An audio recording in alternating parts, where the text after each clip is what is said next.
आप सबको जय मसीह की।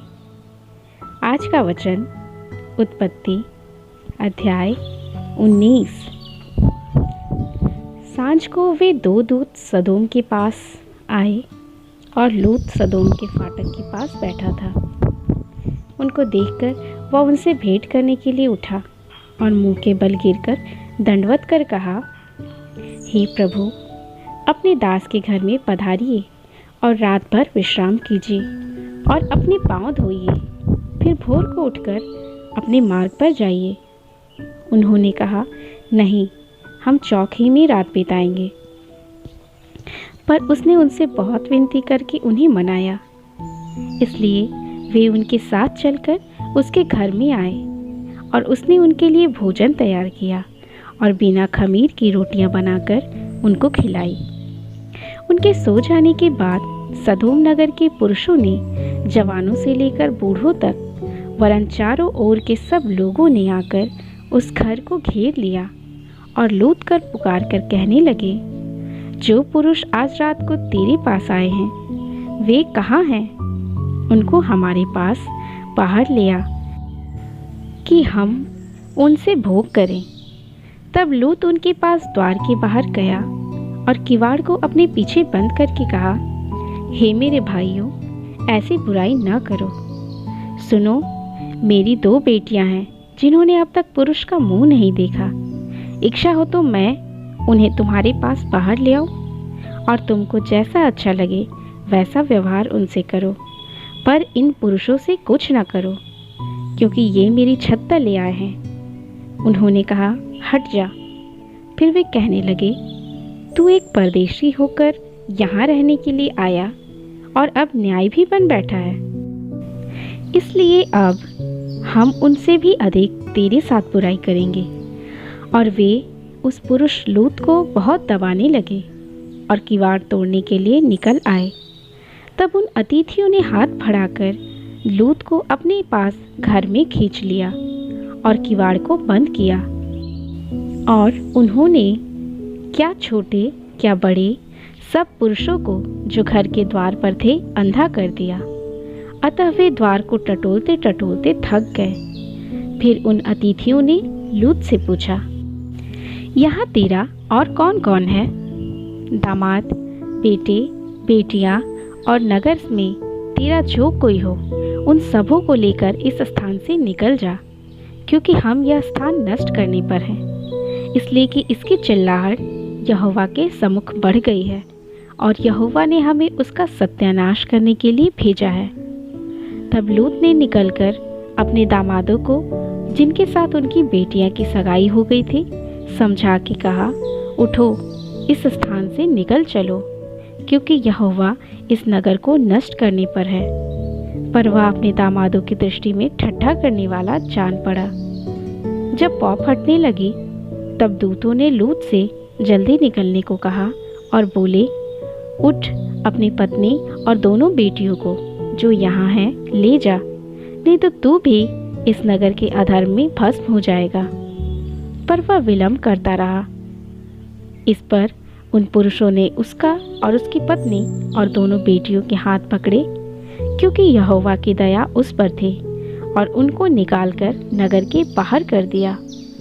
और ऐसा हुआ कि जब उन्होंने उनको बाहर निकाला तब कहा, अपना प्राण लेकर भाग जा, पीछे की ओर न ताकना और तराई भर में न ठहरना। उस पहाड़ पर भाग जाना, नहीं तो तू भी भस्म हो जाएगा। लूत ने उनसे कहा, हे प्रभु, ऐसा न कर। देख, तेरे दास पर तेरी अनुग्रह की दृष्टि हुई है और तूने इसमें बड़ी कृपा दिखाई कि मेरे प्राण को बचाया है। पर मैं पहाड़ पर भाग नहीं सकता, कहीं ऐसा न हो कि कोई विपत्ति मुझ पर आ पड़े और मैं मर जाऊं। देख, वह नगर ऐसा निकट है कि मैं वहां भाग सकता हूं, और वह छोटा भी है, मुझे वहीं भाग जाने दे। क्या वह नगर छोटा नहीं है? और मेरा प्राण बच जाएगा। उसने उससे कहा, देख, मैंने इस विषय में भी तेरी विनती स्वीकार की है कि जिस नगर की चर्चा तूने की है उसको मैं नष्ट न करूँगा। फुर्ती से वहाँ भाग जा, क्योंकि जब तक तू वहाँ न पहुँचे तब तक मैं कुछ न कर सकूँगा। इसी कारण उस नगर का नाम सोअर पड़ा। लूत के सोअर के निकट पहुँचते ही सूर्य पृथ्वी पर उदय हुआ।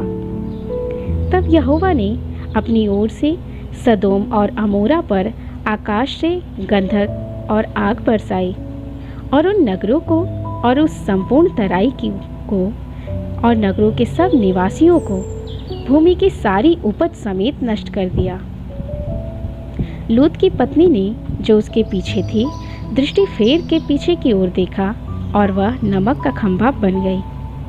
भोर को अब्राहम उठकर उस स्थान को गया जहाँ वह यहोवा के सम्मुख खड़ा था, और सदोम और अमोरा और उस तराई के सारे देश की ओर आंख उठाकर क्या देखा कि उस देश में से धधकती हुई भट्टी का सा धुआं उठ रहा है।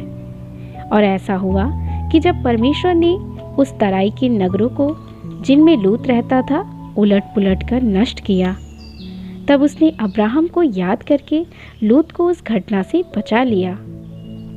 फिर लूत ने सोअर को छोड़ दिया और पहाड़ पर अपनी दोनों बेटियों समेत रहने लगा, क्योंकि वह सोअर में रहने से डरता था। इसलिए वह और उसकी दोनों बेटियों वहाँ एक गुफा में रहने लगे। तब बड़ी बेटी ने छोटी बेटी से कहा, हमारा पिता बूढ़ा है और पृथ्वी भर में कोई ऐसा पुरुष नहीं जो संसार की रीति के अनुसार हमारे पास आए।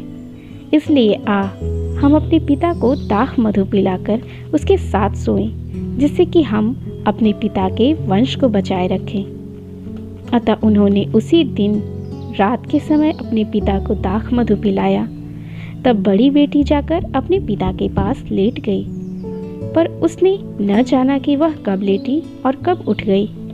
और ऐसा हुआ कि दूसरे दिन बड़ी बेटी ने छोटी से कहा, देख, कल रात को मैं अपने पिता के साथ सोई, इसलिए भी आज भी रात को हम उसको दाख मधु पिलाएं। जब तू जाकर उसके साथ सोना कि हम अपने पिता के द्वारा वंश उत्पन्न करें।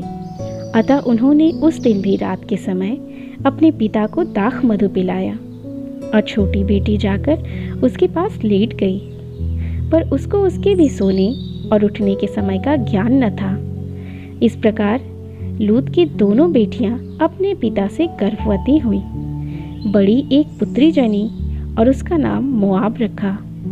वह मोआब नामक जाति का, जो आज तक है, मूल पिता हुआ। और छोटी भी एक पुत्र जनी और उसका नाम बेनम्मी रखा। वह अमोन वंशियों का, जो आज तक है, मूल पिता हुआ।